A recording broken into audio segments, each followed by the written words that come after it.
Okay, so I am joined today by Chelsea Reinhardt.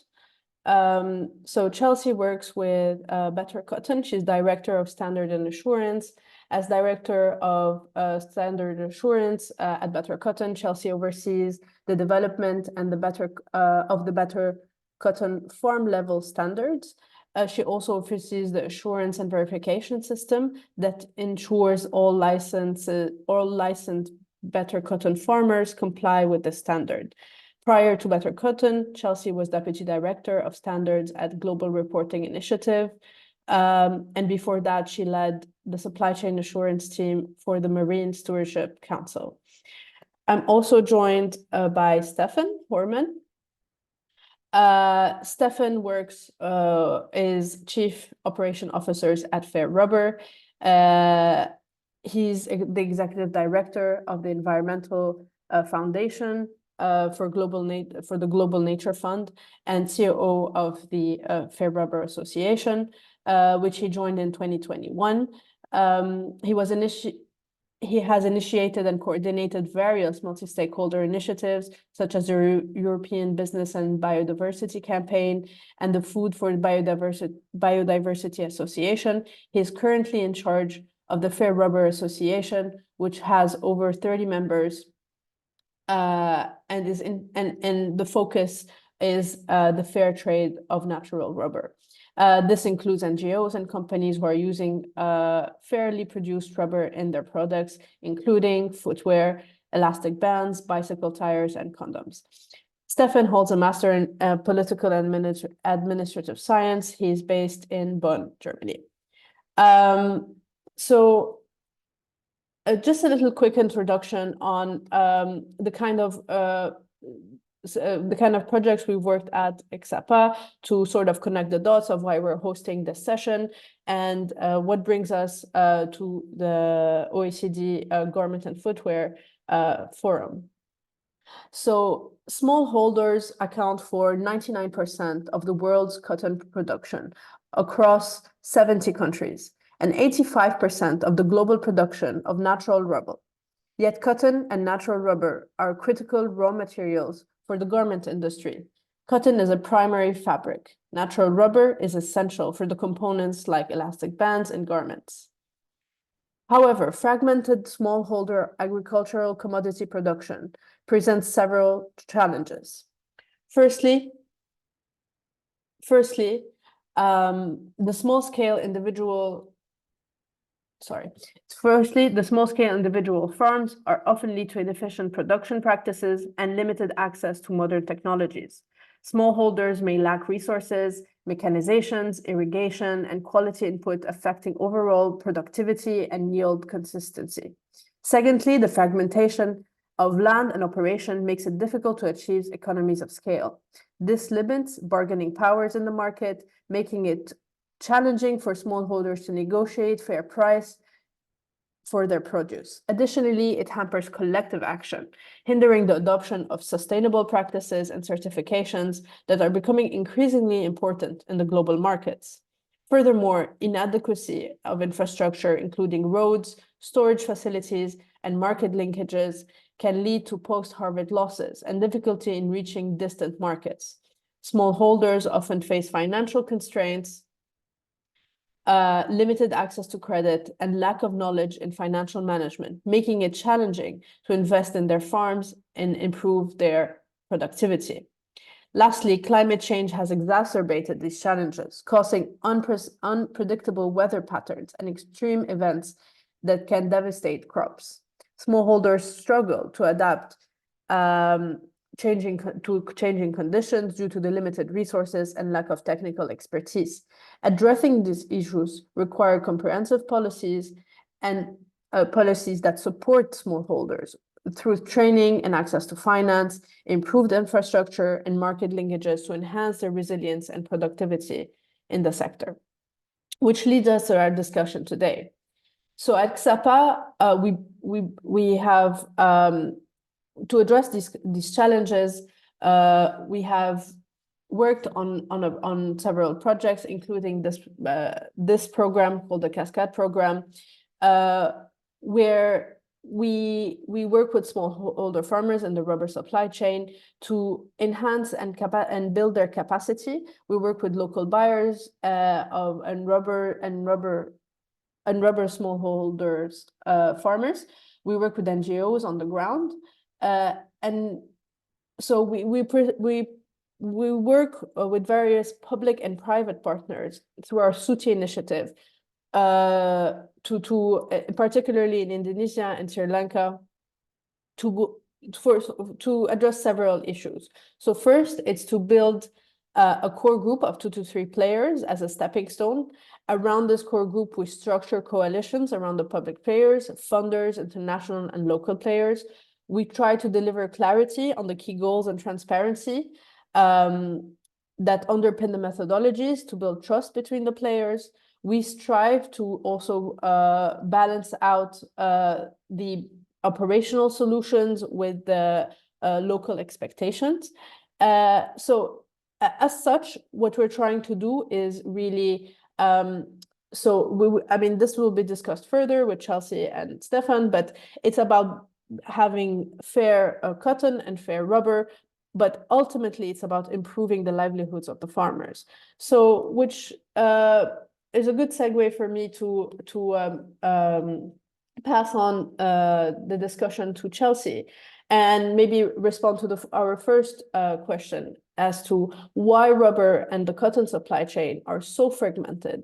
And as a result of this fragmentation, what are the on-the-ground challenges and limitations for farmers? Thank you. Thank you, Christelle. Hi, everyone. Nice to be with you this morning. So my name is Chelsea Reinhardt from Better Cotton. First, I want to just talk a few minutes about the cotton production sector and what makes it unique amongst other commodities.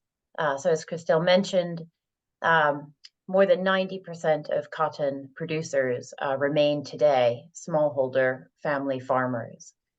And this is quite unique amongst other agricultural commodities and production sectors. And it means that more than 3/4 of the world's cotton is still being produced by farmers and family farmers who are working on just a few hectares of land and who are really growing crops at a largely subsistence level. So most farmers, cotton farmers, are not only cotton farmers, they're growing a variety of crops, food crops, local import crops, domestic crops, but cotton remains an important cash crop for many of them. And many of our farmers, many Better Cotton farmers, many cotton farmers in the world today are still living around the poverty line. And so if you're a big retailer or a brand that sources a lot of cotton, chances are in your supply chains, the majority of your cotton is still coming from small family farms.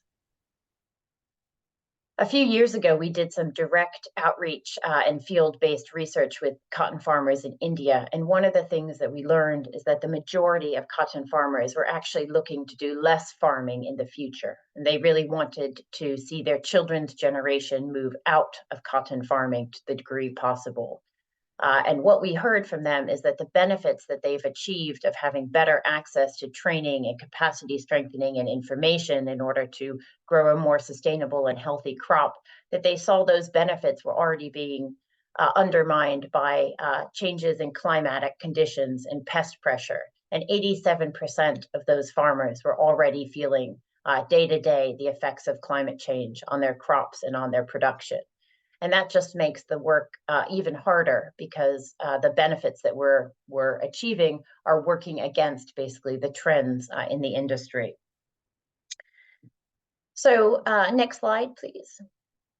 Better Cotton was formed more than a decade ago. Our mission is really around supporting cotton farmers, their families, and their communities to survive and thrive. The way that we do that is through engagement with the entire sector. So mobilizing the value chain and the market side to create a demand for more sustainable cotton and to create a pull through the supply chain, and also to create a unique funding mechanism that allows the market side of the sector to actually channel money and investment back to support field-based programs that give farmers access to more information and support the adoption of more sustainable production practices and better labor practices at farm level.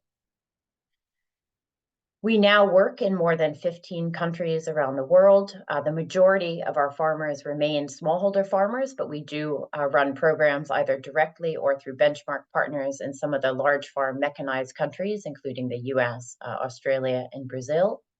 And in the 2021-22 harvest season, we had over 2 million Better Cotton licensed farmers. So that means they were verified as meeting our farm level principles and criteria, which is our sustainability standard, covering good agronomic practices, efficient irrigation, careful use of integrated pest management and reduction of pesticides, as well as good labor practices and decent work practices at farm level.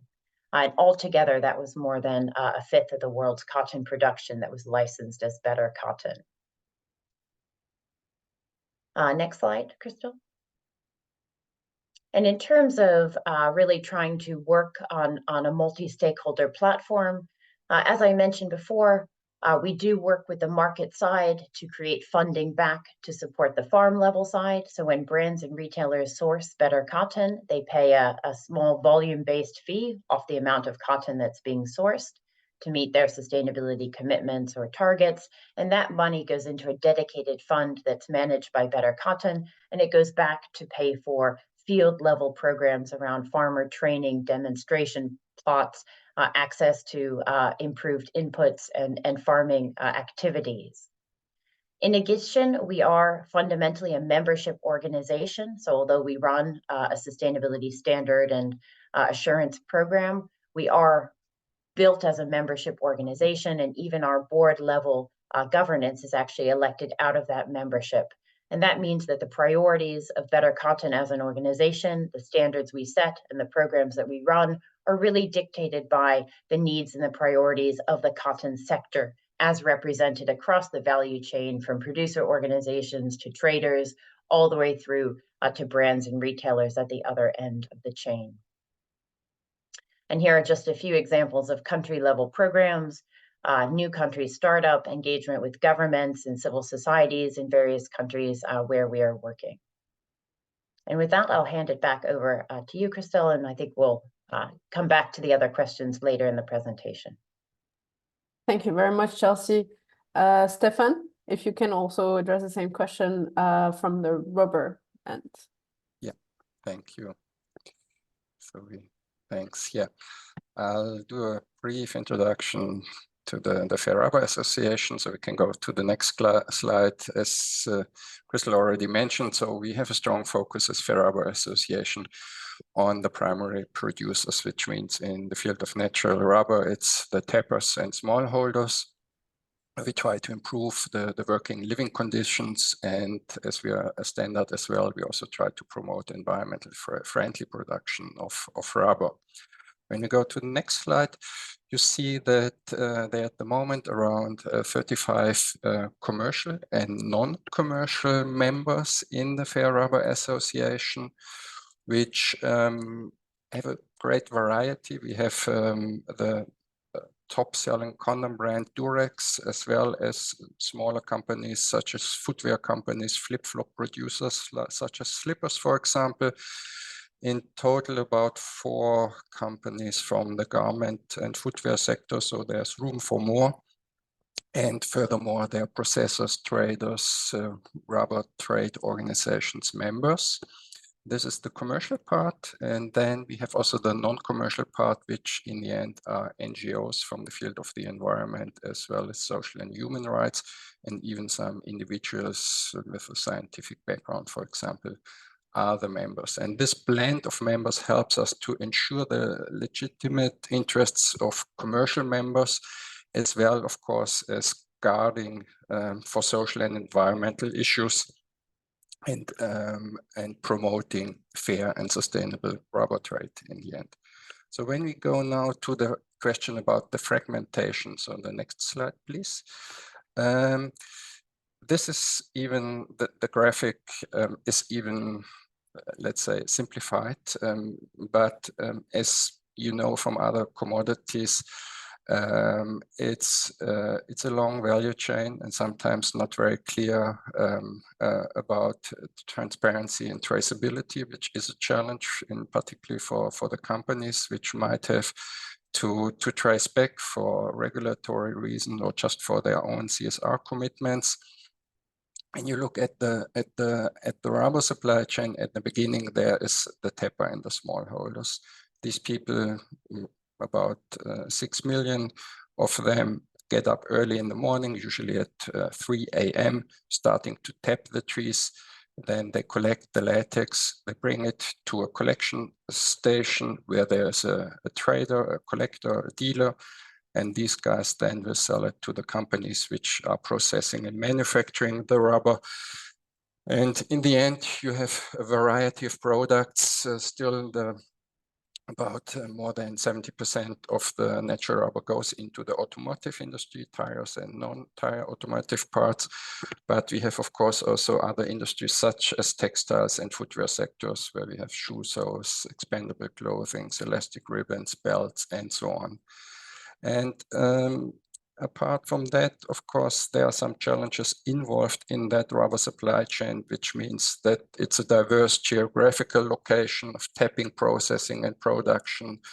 There's varying levels of technological and infrastructural developments across the regions, in particular infrastructure, roads, and so on are a challenge as well.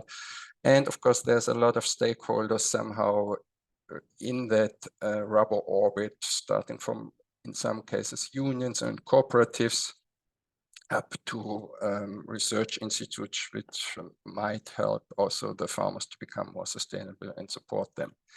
So when we go to the next slide, about the fragmentation and the impacts on the ground, I would like briefly to stress some challenges which we face. So as I mentioned, storage and transport, for example, is a challenge. And the smallholders who have no access to storage facilities, for example, they have to sell the rubber in more or less in the morning very often, where they tap it, and they get the price on that day which is available. If they would be able to store it, they could probably wait for another day, get a better price, might not be an option. I have also, but on the other hand, I have to say there are some regions where there are already some informal or community organizations where the rubbers join forces and they store rubber and they auction it to bidders. So to a certain extent, there might already be some improvements in place. The other challenge we face are quality standards, and in the end then also quantity standards. If you take, for example, Indonesia, on the plantation level, there will be about 1 ton of dry rubber per hectare per year, while smallholders on the same site would probably only have a productivity of 2/3, so 1/3 less. So their smallholders definitely could improve the productivity. Another challenge is access to credits and financial services. Quite a number of farmers and tappers might not even have a bank account. At the moment, we have a project in place in Indonesia where we try to get for 2,000 tappers for the first time in their life, even a bank account where they then can get, for example, our fair trade premium. And finally, access to market information and pricing.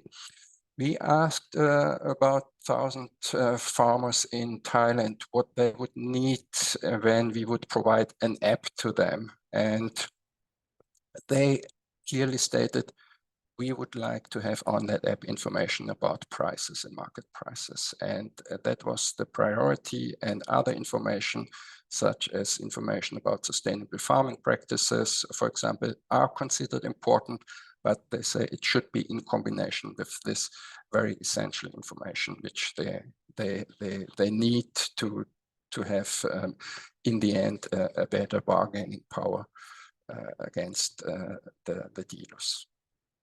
So that's it for the moment. Crystal, I hand over to you. Thank you very much, Stefan. I guess there's a few things to unpack in all of the points you've mentioned, both you and Chelsea. But maybe we can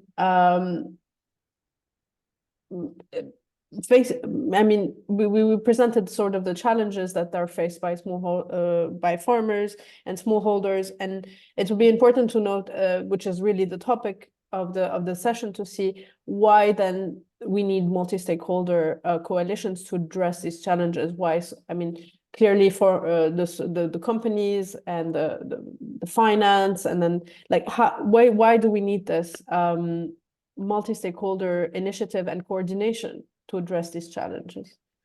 Maybe you, Stefan, and then back to you, Chelsea. Yeah. Right. Yeah. If you turn to the next slide, I mean, there are various roles of multi-stakeholder coalitions, and one could be, not necessarily every multi-stakeholder initiative might have that, is a standardization approach. And so, as Chelsea mentioned, we as Fair Harbor Association have our standard as well, covering social, environmental, governance issues, and applying at the moment to several thousand farmers, tappers in various countries in Asia.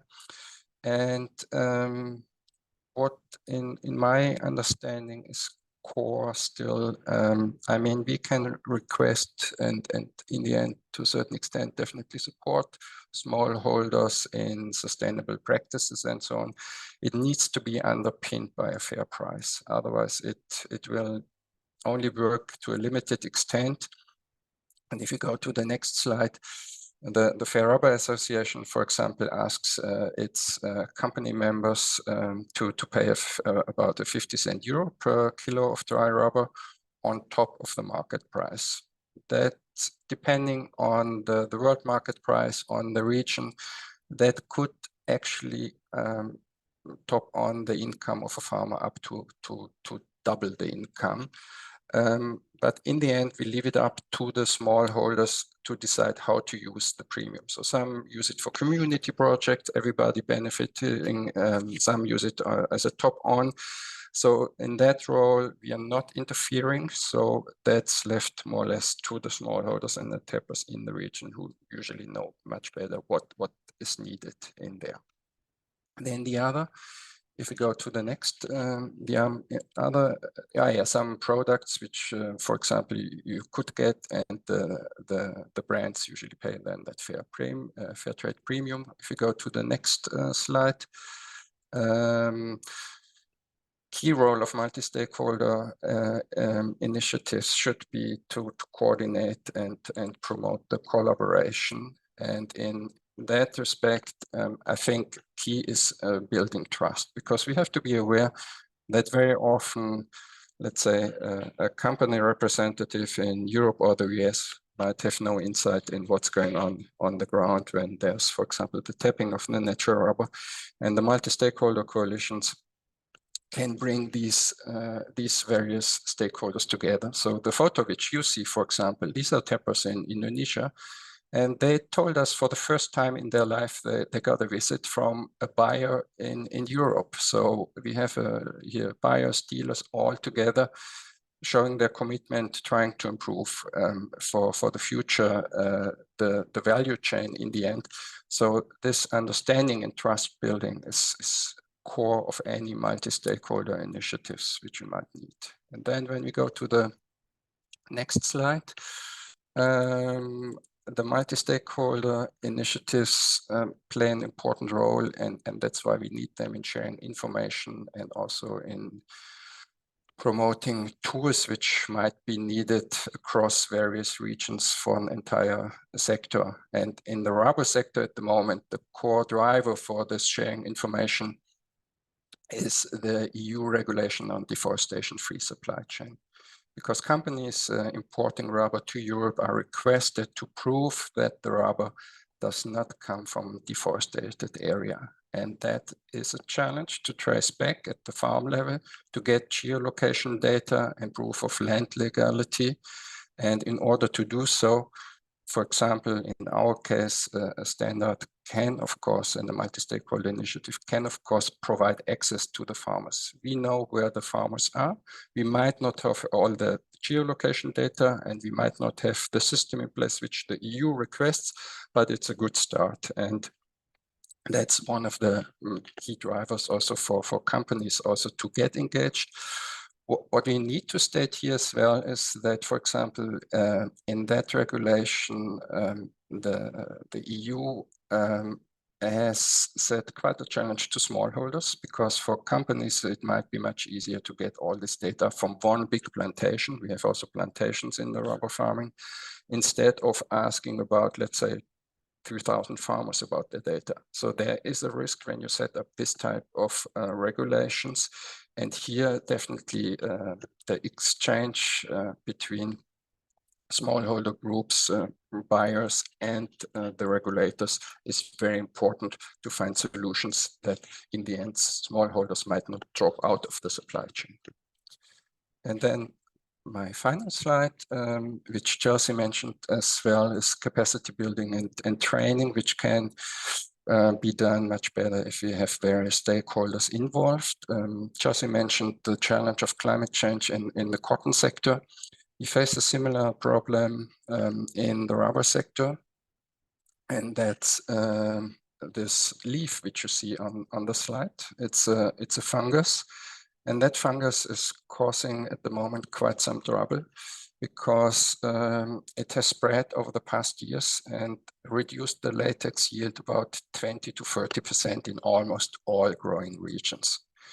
And the reason is, on the one hand, the wet weather, which might most likely be related to climate change.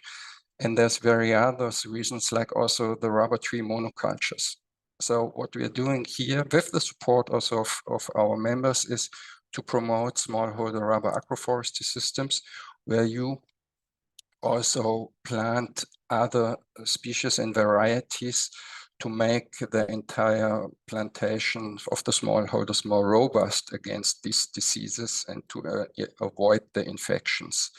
And a smallholder would not be able to do it by themselves. So we need, on the one hand, the financial support by the companies, but we need also very much research institutes and rubber associations to come up with solutions, as that is not an easy task to do, in particular when you consider that a rubber tree needs 7 years to grow before you can tap for the first time, and then it will be tapped of about 30 years. So that's, you cannot shift an entire system with a year. It needs a long-term approach, and whatever you plant now more or less has to be robust for the next 40 years. So these are challenges which we are facing, which we are trying to solve with capacity building, training, and research. I hand over to you. Thank you. Thank you very much, Stefan. Chelsea? Sure. Thank you, Stefan. Lots of good points to pick up on there. If you'll go to the earlier slide, Christelle, I think was in the earlier section, the one with the picture of the floods, that would be great. So as Stefan mentioned, many of the challenges are shared across the rubber and the cotton sector in terms of impacts on smallholder farmers. This is a picture from 2022, when there were catastrophic floods in Pakistan that hit mid-season, and it affected 1.5 million farmers in Pakistan. It wiped out entire smallholding land areas, which is not only farmers' homes and all of their worldly goods and items, but also, of course, the means by which they support their family. All of that is tied to the same piece of land. And not only did it destroy 40% of that annual cotton crop lost. On average, some farmers lost their entire crop, depending where they were, but also residual impacts, salinity issues, soil degradation issues, organic matter being washed out of the soil, affected subsequent seasons of production. And these are not farmers who have robust crop insurance in place and can simply make up the difference easily. So one of Christelle's question was, why are multi-stakeholder collaborations and coalitions important to support smallholder farmers? And really, one of the key reasons is that they help us address the root causes of a lot of the unsustainable or unproductive practices that happen in the field. So you can write into a sustainability standard like our Better Cotton Standard, right, that farmers need to phase out highly hazardous pesticides, or they need to address child labor issues and make sure that children stay in school. And the market can say, you know, that's the cotton that we want to buy, right? It needs to meet this standard. But farmers are not using highly hazardous pesticides because they want to poison themselves and their local environments, and they're not pulling their children out of school because they want to do that, right? Farmers are intelligent, they're smart, they're family oriented. They're doing it because they need to, right? Or because they lack access to better information about alternatives, or as Stefan pointed out, they lack access to just enough finance to be able to invest one step up in better equipment, better processes, better futures for their families. So working together with local NGOs, working together with local governments to make sure that some of these kind of supporting factors and root causes are part of that bigger picture, that we're not just putting sort of top level solutions on or patch fixes on these issues, is really important to drive long-term change. And making sure that there are also good tools for the market and for the buyers and for donors and government programs to funnel investment back in to make sure that the sector is profitable enough to keep cotton farmers farming and able to meet their basic needs of day-to-day life is really important, because until they have that basic stability of income, they are not going to be able to invest in more sustainable or more environmentally friendly farming practices. The second point that Stefan also mentioned is about really building up kind of leverage amongst individual smallholder farmers so that they're able to get better access to information. And that allows them to actually compete better at the base of the value chain. So Stefan gave the example of tappers selling on a day-to-day basis because they can't store any product. We saw last year in India, millions of individual smallholder farmers all hanging on to their cotton, waiting for better prices towards the end of the season, because the previous season prices had been very high. And in order to do that, they actually store the cotton in the family home, usually in the living room in many regions, to keep it dry and to keep it secure. And in some cases, entire families were affected by pest pressures and developing skin rashes from having the cotton being housed in their home. And they didn't have enough information to know whether prices were going to go up or go down. And they didn't have any collective leverage to be able actually to drive those prices up as a farmer group or as a producer cooperative in many cases. And so there are some simple fixes that can actually help farmers get more for the hard work that they do on a day-to-day basis. And similarly, being able to tap into basic financial institutions, right? Being able to create a bank account, being able to have some savings so that, for example, when government programs open up loans, heavily subsidized loans for farmers to invest in drip irrigation, many farmers still can't tap into that because they lack just the basic ability of finance to be able to do the 10% subsidized cost, for example. So the fact that the government might be subsidizing 90% doesn't mean anything if a farmer can't get to that 10% that's required in order to take advantage of a more efficient irrigation system. And then just a couple of examples, Christelle, if you go back to the slide that I had before of where we've seen very successful multi-stakeholder collaboration in action that I wanted to mention. The first is a farmer producer organization. Previous slide, please. Thank you. Nope. There you go. The one on the left is a farmer producer organization that was founded by ACF, one of our program partners who works with us in Gujarat, India. And this is a Somnath cooperative. They were founded in 2013, and they include about 1,800 smallholder farmers across 44 villages. And they work really to promote the interests of their member farmers or stakeholders. They developed a number of new products. They provided marketing for value-add production, ground nut, cotton, wheat, and other value-added products. They developed new cattle feed products that made it more productive. And they also created a structure to be able to make subsidized loans out to families, members, and also families in the communities. And last year in 2022-23, they made a net profit as a farmer producer organization of almost 30,000 euros as a group. And that is a really important way of giving the farmers not only access to more knowledge sharing and information and collective influence at the base of the supply chain, but also the ability to actually raise more revenue and support a better standard of living for them. And that project was coordinated by ACF, which is one of our program partners that runs on the ground implementation of the Better Cotton Standard System, but it also received initial funding through our Growth and Innovation Fund, which is that mechanism I mentioned earlier, funded by actually brands and retailers who are buying better cotton. And that's an example where that volume-based fee that they pay for sourcing is not only going into sort of annual delivery of capacity strengthening, but is actually being used to set up mechanisms like this cooperative that will support those farming families well into the future and create sustaining revenue sources over time in their own right. And then on the right is an example from our Egypt project. So we work with about 4,000 to 6,000 smallholder farmers in Egypt. Egyptian cotton is famously known as one of the best quality cotton varieties in the world.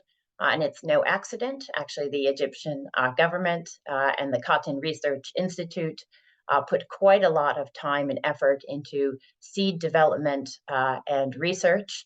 And the Egyptian cotton varieties are highly regulated, tightly organized, and very, very carefully managed to keep those varieties pure. And all cotton farmers in Egypt are already organized into cooperatives. So when we work in Egypt, we work a bit differently, and we are really working hand in hand with the Cotton Research Institute, with the local agronomic extension services to make sure that the advice that they're getting on the ground is in line with the requirements in our standard, which are being set by the market for sourcing of sustainable cotton. And in addition, we're also trying to connect the farmer programs with the brands and retailers and the buyers to enable them not only to source more sustainable Egyptian cotton, but also to create opportunities for investment directly into programs and areas that are really tailored to the local context. And that picture on the top right is from a sort of a field visit where brands and retailers were brought to Egypt to understand some of the local context and the challenges in order to set up programs in the future to better create market access and funding. And as Stefan mentioned, we see that one of the big challenges, but also opportunities, is that with a push towards more traceability and transparency, smallholder farmers are potentially at a disadvantage because they can't compete as easily in a world that's requiring more traceability and more data to be generated at the field level. It is infinitely more complicated to organize 5,000 farmers into a farmer group or an organization, collect data on impacts and yield and production, and create that into a traceability structure compared to providing traceability back to a heavily mechanized 1,000-acre large farm context. And so as the world starts to move towards traceability with all of its advantages, there is a real challenge that smallholder production contexts and areas become further deprioritized in sourcing and actually receive less investment at the time when they need it most. Christelle, I'll turn it back to you. Thank you. I invite participants, thank you, Stefan and Chelsea, for your interventions. I invite participants to ask their questions in the chat box. And maybe while we're waiting for that, I have a question on the basis of all of the comments you've made, because, I mean, we saw that undoubtedly finance is at the heart of it. So we can talk about fair cotton and standards and fair rubber, but there's a price to be paid. Stefan, you mentioned the premium that you advise your members to pay for farmers. And Chelsea, you just mentioned also the funds that support sort of the transition into better cotton. what are the sort of the hurdles you face while looking at the multi-stakeholder? For example, you mentioned the Egyptian government being supportive, but is there also scenarios where there's pushbacks from either companies to pay this premium, because it's all about pricing at the end of the day, and or also local legislation? Because it's easy to say we want the perfect standards. As you were mentioning, it's easy to say this is what the perfect picture looks like. But on the ground, as you were also mentioning, it's much more it's harder to deploy. So, like, sort of, what is the challenges of disseminating really the standards of your respective organizations? Chelsea, do you wanna, or Stefan? I'm just thinking, yeah, where to start? I mean, I think those are all challenges, right? It is the pricing is a major challenge, and I think most of the participants here will recognize this as something that we talk about at Better Cotton increasingly openly as a membership organization, because it is difficult, right, to strike a compromise or a balance when you have different actors from the value chain all represented in the room. And while brands and retailers and traders can say, yes, absolutely, right, we do want farmers to earn a better living. Of course, we want them to have better livelihoods and better prices. They are also constrained by their own, business requirements, by the needs to deliver profits to shareholders, by the need to stay competitive in a time of, increasing economic challenge for many textile and apparel companies. So obviously, it is a difficult set of conversations, I think. And one of the ways that we've been trying to address it is really by trying to find what is the common ground, right? So everyone in the room together, right, needs to see cotton farming continue to have a future, right? And farmers to continue to be able to make the investments in sustainable farming that are going to produce the kinds of impacts that brands and retailers are increasingly also on the hook to deliver, right, through their Scope 3 emissions, through their sustainability commitments and targets. And if farmers and farming communities aren't making enough living to be able to invest in sustainable practices, then brands are also not going to be able to see those outcomes.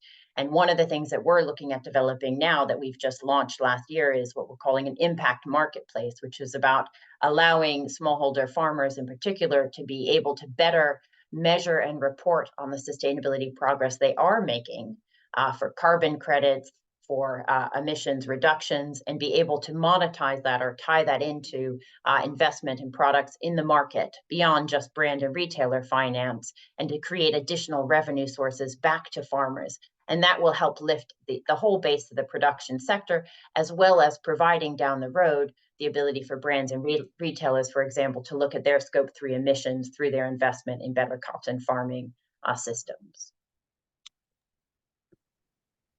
Thanks, Jesse. Can agree. It's cotton and rubber in that respect are quite similar.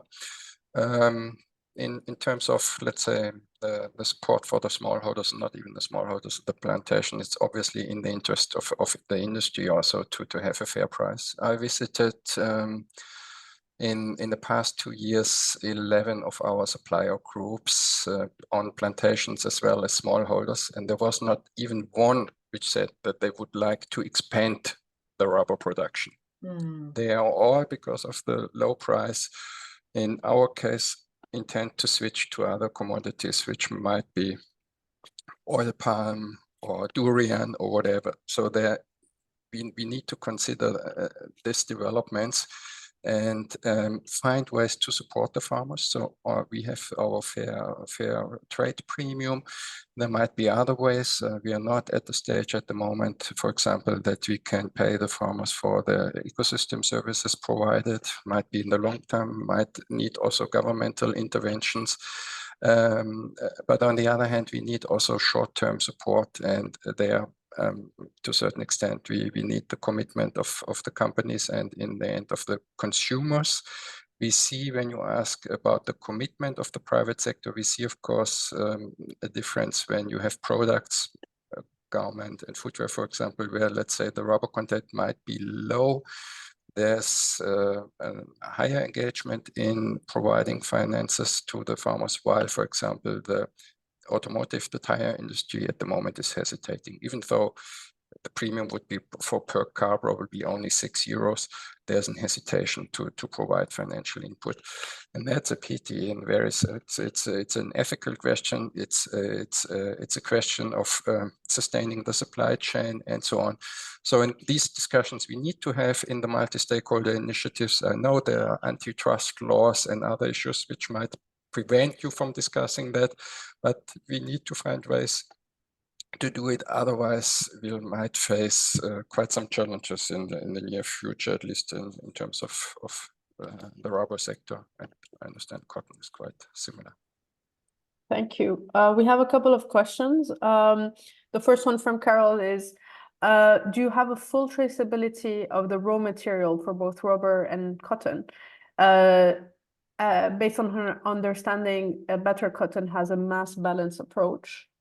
And the second question from Sheetal is, given the barriers of smallholder farmers face in terms of collectivization and integration in markets, how much support is seen and required from cooperatives as well as farmer producer organizations? And what role can financial institutions play in this space, if you have any notable examples? I guess, again, Chelsea and maybe then Stefan, if you can respond to both questions, please. Sure. So on the first one, we have traditionally run a mass balance system for Better Cotton in the supply chain, which has served us very well over the last decade. It's allowed the market really to source Better Cotton at very low comparative administration prices and without adding a lot of cost throughout the supply chain. However, last year, after quite a few years of consultation and research and development, we did also launch a traceability solution in November of last year. So that is now up and running. It will run in parallel to the mass balance system, at least for the foreseeable future. Longer term, hard to tell. And right now we are really in the process of building uptake and appetite for traceable Better Cotton, and making sure that brands who want to source traceable Better Cotton have all the tools and the supply chain mobilization to do that. And then in terms of the second question, it's really context dependent in terms of actually forming farmer cooperatives. And we found that these, to do this well, it really requires a lot of bottoms up engagement with farmers and with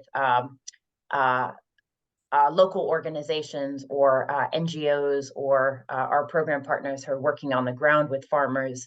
And it's a slow process, right? Because farmers, in order to achieve the objectives of a well-functioning cooperative or producer organization, the farmers need to have good buy-in, they need to have good governance, they need to have the right tools and administration.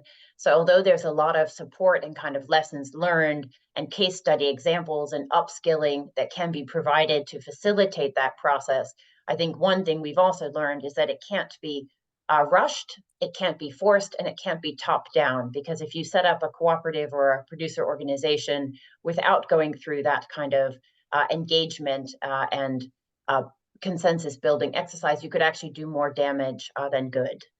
And in terms of the role that financial institutions can play, that's not my area of expertise, but I'm happy to come back or to connect you with the right people at Better Cotton who are working more directly on that. But certainly there are some good examples there where through the cooperative structure, we've also been able to open up channels for finance for farmers. Stefan, I'll turn over to you. Yeah, thank you, Chelsea. Unfortunately, I can't answer the third question as well. We have not much experience in involving, let's say, financial sector at the moment, probably because our groups are still quite small, and we try to avoid bringing in at the moment also public money for the one of the reasons which Chelsea mentioned.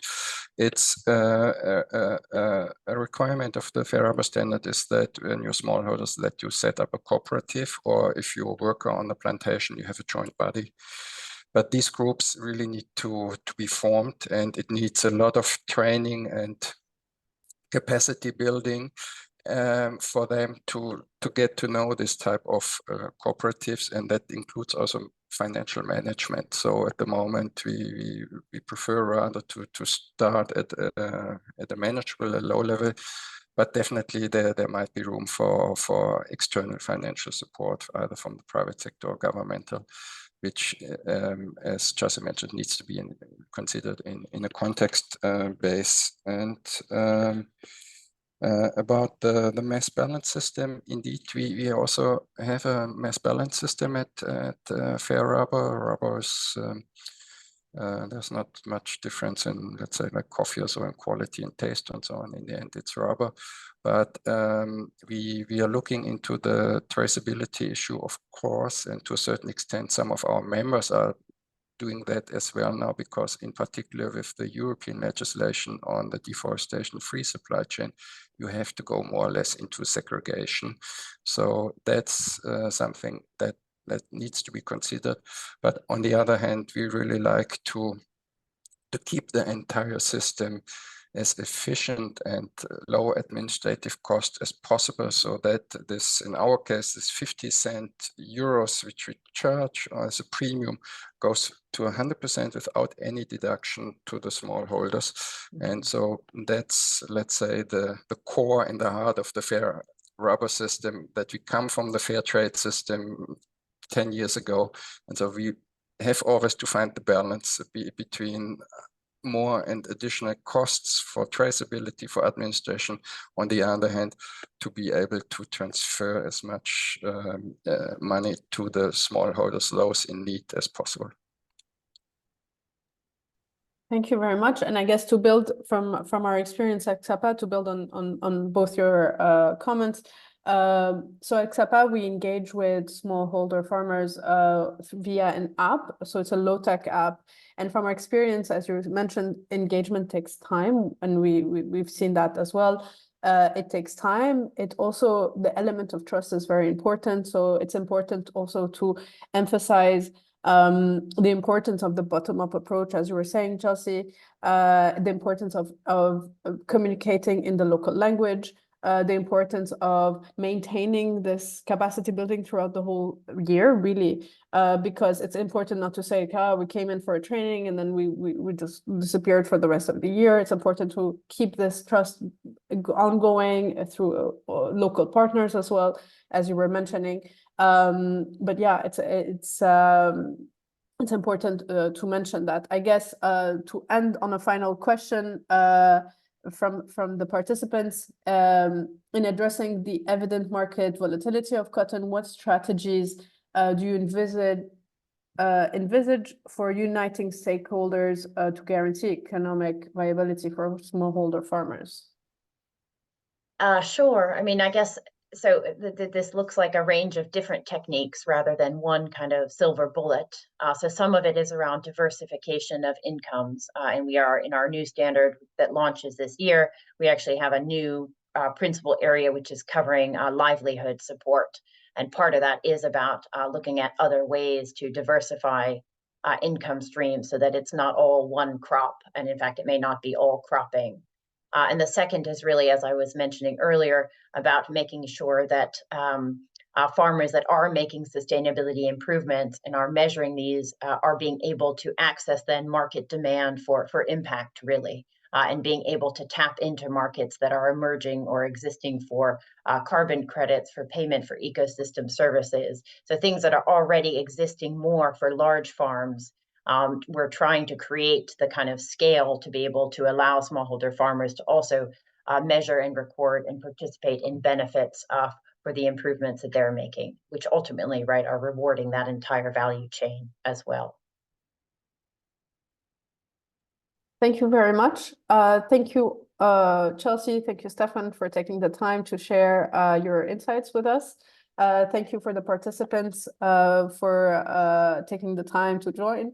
The session will be published later this week online, so feel free to share it. And thank you all, and have a nice day. Bye-bye. Thank you. Thank you. Bye-bye.